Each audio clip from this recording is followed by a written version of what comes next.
আসসালামু আলাইকুম। আপনারা সবাই কেমন আছেন? আশা করি আপনারা সবাই অনেক ভালো আছেন। আলহামদুলিল্লাহ আমিও অনেক ভালো আছি। তো আজকে ভিডিওটা সকাল থেকেই শুরু করতেছি। আমি আজকে সকালে নাস্তাতে বানাইছিলাম রুটি, তারপরে একটু তরমুজ ছিল, তরমুজ কেটে নিয়েছি আর ডিম ভাজি। আর কালকের একটু তরকারি ছিল, কালকে দুপুরের একটু আপনার ওই যে মিষ্টি কুমড়া হচ্ছে করছিলাম, ঘাটি করছিলাম, সেগুলো দিয়েই আজকে সকালের নাস্তাটা আমরা করে নিছি। তো আমি প্রতিদিনই চেষ্টা করি, প্রতিদিন না হলে 2-1 দিন পর পরই চেষ্টা করি খাবারটা একটু চেঞ্জ করার। মানে প্রতিদিন রেগুলারই এক খাবার ভালো লাগে না, এই জন্য রুটির সঙ্গে একটু আলাদা আলাদা কিছু চেষ্টা করি দেওয়ার জন্য। তো যাই হোক, আমি অফ ক্যামেরাতে বাড়ির সব কাজকর্ম করে নিয়ে এখানে আমি এখন ফ্রি ছিলাম, সেই জন্য ভাবলাম আপনাদের সঙ্গে একটা DIY শেয়ার করি। তো যেটা আমি ঠিক করতেছি এখানে, এটা আমার একটা ব্রুজের বক্স আমি নিজে বানাইছিলাম। তো এই বক্সটা কিছুদিন আগে আমার হাত থেকে পড়ে আঠাটা খুলে গেছিলো, সেটা আমি ঠিক করতেছি। তারপরে আপনাদের সঙ্গে একটা DIY শেয়ার করব। এই বক্সটা আমার অনেক বড় হয়েছে, যার জন্য আমি সব জায়গায় ক্যারি করতে পারি না। সেই জন্য আমি ছোট একটা আইসক্রিমের বক্স ছিল, মিনি বক্স, খুবই ছোট। তো আমি ভাবলাম যে ওটা একটা সেফটি পিন রাখার জন্য একটা সুন্দর করে ডিজাইন করি। তো এই জন্য আর কি আমি ওই বক্সটাই সুন্দর করে ডিজাইন করতেছিলাম। তো আমার বাসায় তেমন কোনো ভালো লেস ছিল না, যেটা ছিল সেটা দিয়ে আমি করলাম। তো সেটা আপনাদের সঙ্গে শেয়ার করতেছি। DIYটা কেমন লাগবে অবশ্যই আপনারা আমাকে কমেন্টের মাধ্যমে জানাবেন। আজকে তেমন কোনো কাজ ছিল না, কারণ কালকে অনেক আগে অনেকক্ষণ কাজ করছি, কালকে অনেক কাজ ছিল। তো কালকে কাজ করতে করতে প্রায় আমি আসরের আজানের সময় গোসল দিছি। কালকে অনেক কাজ ছিল বাসায়। আর আজকে হয়তো ভিডিওটা আপনাদের একটু নড়াচড়া করতেছে ভিডিওটা, কারণ আমার স্ট্যান্ডের হঠাৎ করে একটা একটা নাট খুলে গেছে, যার জন্য আমি ফোন রাখতে পারতেছি না। সেই জন্য ফোনটা হাতে দিয়ে রেখে আমি ভিডিওটা কমপ্লিট করছি। তো যাই হোক, আপনারা দেখতে থাকেন। আর যদি এরকম আরও DIY আপনারা দেখতে চান, অবশ্যই আমাকে কমেন্টের মাধ্যমে জানাবেন আপনারা কেমন DIY আপনারা দেখবেন। তো আমি আজকে তেমন কোনো কাজই ছিল না, বললামই তো সারাদিনে ফ্রি ছিলাম। তো আমি যখন ফ্রি থাকি তখন আমি একটু এগুলাই করি। আমার DIY করতে খুব ভালো লাগে।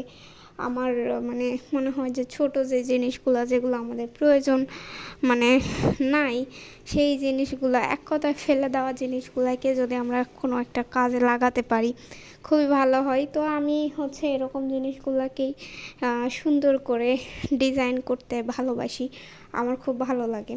তো আপনারা যদি চান অবশ্যই আমি আপনাদের সঙ্গে শেয়ার করব।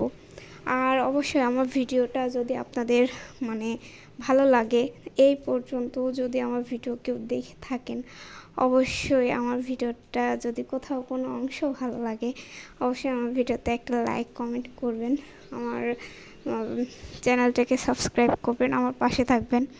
অনেকে আছে ভিডিও দেখে চলে যায়, আমি এটা প্রত্যেকটা ভিডিওতে বলি, তাদের ক্ষেত্রে বলতেছি। আসলে আপনারা যদি ভিডিওটা এত পর্যন্ত দেখে থাকেন, অবশ্যই আমার কথাটা রাখবেন।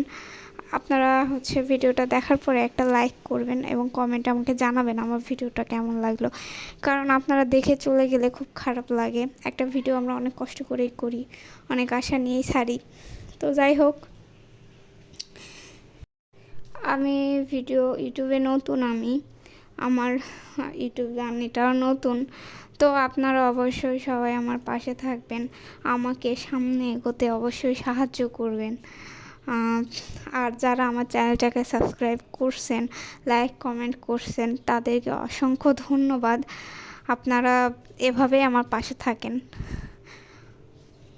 তো যাই হোক, অনেক কথাই বললাম। এই তো আমার এটা প্রায় কমপ্লিটই হয়ে গেছে। এখানে আমি একটা চিকন ওই যে ওখান থেকে কেটে ওই লেসটা এখানে দিয়ে দিব। আর এই বক্সের যে হচ্ছে এই মুখটা, ওখানে আমি ওটা একটু সুন্দর লাগার জন্য ওখানে একটা পেপার দিয়ে দিলাম। কালারিং পেপারগুলো আছে ওগুলো দিছি। এখানে আপনারা ইচ্ছা করলে কোনো একটা কিছু লিখে ডিজাইন করে দিতে পারবেন। আমি ডিজাইন করব, পরে করব, এই জন্য এটা এভাবে খালি রাখছি। তো আপনারা যদি চান অবশ্যই আপনারা আপনাদের ইচ্ছা মতো এখানে ডিজাইন করে নিতে পারেন, তাতে জিনিসটা দেখতে আরও সুন্দর লাগবে। আর এরকম ছোট বক্স আমরা যে কোনো জায়গায় ক্যারি করতে পারি খুব সহজেই, কারণ বড় বড় বক্স তো আমরা সব জায়গায় নিয়ে যেতে পারি না, সেই জন্য আর কি আমি ছোট এই বক্সটা বানালাম। আর এই ক্লিপগুলো আমি এখানে দিয়ে রাখছি, তার কারণ হচ্ছে জিনিসটা যেন খুলে না যায়, শক্ত থাকে, সেই জন্য এই ক্লিপগুলো এভাবে দিয়ে রাখলে জিনিসটা খুলে যায় না। যেহেতু আমি ব্লু গানের আঠা ব্যবহার করিনি, ব্লু গানের আঠা আমি ব্যবহার করতে চাইনি। তো দেখেন আমার ফাইনাল লুক। যদি ভালো লাগে অবশ্যই কমেন্টের মাধ্যমে জানাবেন। তো এই তো বিকালে আমি এখানে একটু হালিম বানাইছিলাম, আপনাদের ভাই একটু হালিম খাবে, তো এই জন্য বানাইছিলাম। তো যাই হোক, আজকে ভিডিওটা এ পর্যন্তই। আপনারা সবাই ভালো থাকবেন এবং আমাদের জন্য দোয়া করবেন, আমার জন্য দোয়া করবেন, আমি যেন ভালো ভালো ভিডিও আপনাদের দিতে পারি। আর যদি চান আপনারা অবশ্যই আমাকে কমেন্টের মাধ্যমে জানাতে পারেন, এই হালিমের রেসিপি আপনাদের সঙ্গে শেয়ার করব। আর আমি হালিমটা প্রথম বানাইছি, মাশাআল্লাহ অনেক ভালো হয়েছে হালিমটা। আমি এখানে উপরে মরিচটা দিতে ভুলে গেছিলাম, তো অফ ক্যামেরাতে আমি মরিচটা দিয়ে নিছি। আপনারা এখানে মরিচটা দিয়ে নিতে পারেন, টেস্টটা আরও বাড়বে, আরও ভালো লাগবে আপনাদের কাছে। তো যাই হোক, আপনারা ভালো থাকবেন, আমার জন্য দোয়া করবেন। আজকের ভিডিওটা এই পর্যন্তই। আল্লাহ হাফেজ।